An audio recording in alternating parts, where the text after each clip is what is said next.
আগামী 12 ফেব্রুয়ারি ভোট দিতে দেশবাসীকে ভোরবেলায় কেন্দ্রে যাওয়ার আহ্বান জানিয়েছেন বিএনপির চেয়ারম্যান তারেক রহমান। তিনি বলেন, ভোটের দিন তাহাজ্জুদের নামাজ পড়েই কেন্দ্রে যেতে হবে। ফজরের নামাজ কেন্দ্রের সামনে আদায় করতে হবে। নারায়ণগঞ্জের ২৫০০-এ পাঁচরুখি আনোয়ারা ডিগ্রি কলেজ মাঠে সিলেট থেকে প্রচারণা শুরুর পর আয়োজিত জনসমাবেশে অংশ নিয়ে তিনি এসব কথা বলেন। একই সঙ্গে বিএনপি সরকার গঠন করলে চালু করা হবে ফ্যামিলি কার্ড ও কৃষি বীমা বলে প্রতিশ্রুতি দেন তিনি। নির্বাচন ঘিরে আবারও পুরনো ষড়যন্ত্র শুরু হয়েছে বলে বিশাল এই জনসমুদ্রে অভিযোগ করেন তারেক রহমান। তিনি জানান, অনেকের নাম্বার সংগ্রহ করা হচ্ছে। বিশেষ করে প্রবাসীদের পোস্টাল ব্যালট নিয়ে কারসাজির বিষয়ে সতর্ক করেন তিনি। তারেক রহমান বলেন, গত ১৫ বছর মানুষের ভোটাধিকার হরণ করা হলেও ২৪-এ রিকশা চালক থেকে শুরু করে সব ধর্মের মানুষ রাজপথে নেমে স্বাধীনতা রক্ষা করেছে। ৭১-এর স্বাধীনতা যুদ্ধ এবং ২৪-এর স্বৈরাচার পতন আন্দোলন, এই দুই অর্জনকে মিলিয়ে দেশ গড়ার ডাক দেন বিএনপি প্রধান। এ সময় তিনি প্রতিশ্রুতি দেন, জনগণের রায়ে বিএনপি সরকার গঠন করলে বেকারদের কর্মসংস্থান, খাল খনন এবং কৃষকদের জন্য বিশেষ বীমা ব্যবস্থা চালু করা হবে। আগামী 12 ফেব্রুয়ারি জনগণ তাদের রাজনৈতিক ও ভোটাধিকার প্রয়োগ করবে, এমন আশাবাদ ব্যক্ত করে নেতাকর্মীদের শেষ সময় পর্যন্ত মাঠে থাকার নির্দেশ দেন তারেক রহমান। এদিকে নারায়ণগঞ্জে তারেক রহমানের বক্তব্য শুনে তীব্র শীত উপেক্ষা করে গভীর রাতে সমাবেশ স্থলে অপেক্ষা করতে দেখা যায় বৃদ্ধ নারী পুরুষদের। ধানের শীষ ধান নিয়ে নানা সাজে সজ্জিত হয়ে এসেছে সমর্থকরা। তাদের প্রত্যাশা, তারেক রহমান আগামীতে রাষ্ট্র ক্ষমতায় গিয়ে দেশের উন্নয়নের হাল ধরবেন।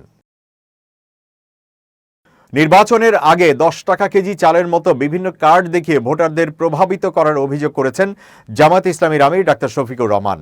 উত্তরাঞ্চলে নির্বাচনী জনসভায় যোগ দিতে যাওয়ার আগে ঢাকার হযরত শাহজালাল আন্তর্জাতিক বিমানবন্দরে সাংবাদিকদের কাছে তিনি এই অভিযোগ করেন।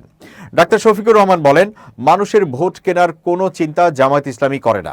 জনগণের জীবনের প্রতি সম্মান দেখিয়েই রাজনীতি করার কথা জানান তিনি।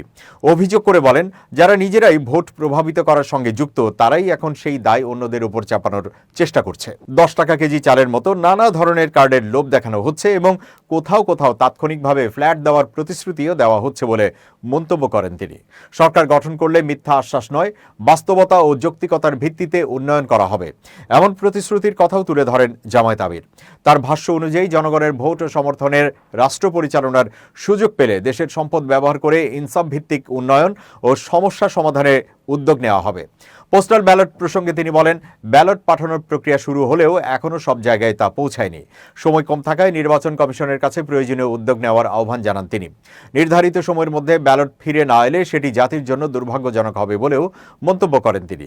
প্রবাসীদের উদ্দেশ্যে ডাক্তার শফিকুর রহমান বলেন, ভোটাধিকার প্রতিষ্ঠার মাধ্যমে তাদের বঞ্চনার প্রতিকারে একটি শক্তিশালী সুযোগ তৈরি হয়েছে। যে দল বা প্রার্থীকে পছন্দ, নিঃসংকোচে তাকে ভোট দেওয়ার আহ্বান জানান তিনি। একই সঙ্গে ভোট দেওয়া শুধু অধিকার নয়, একটি দায়িত্ব বলেও উল্লেখ করেন তিনি। গণভোট প্রসঙ্গে জামায়াত আমির বলেন, রাজনীতিতে বড় ধরনের পরিবর্তনের লক্ষ্যে তারা গণভোটে হ্যাঁ বলবেন।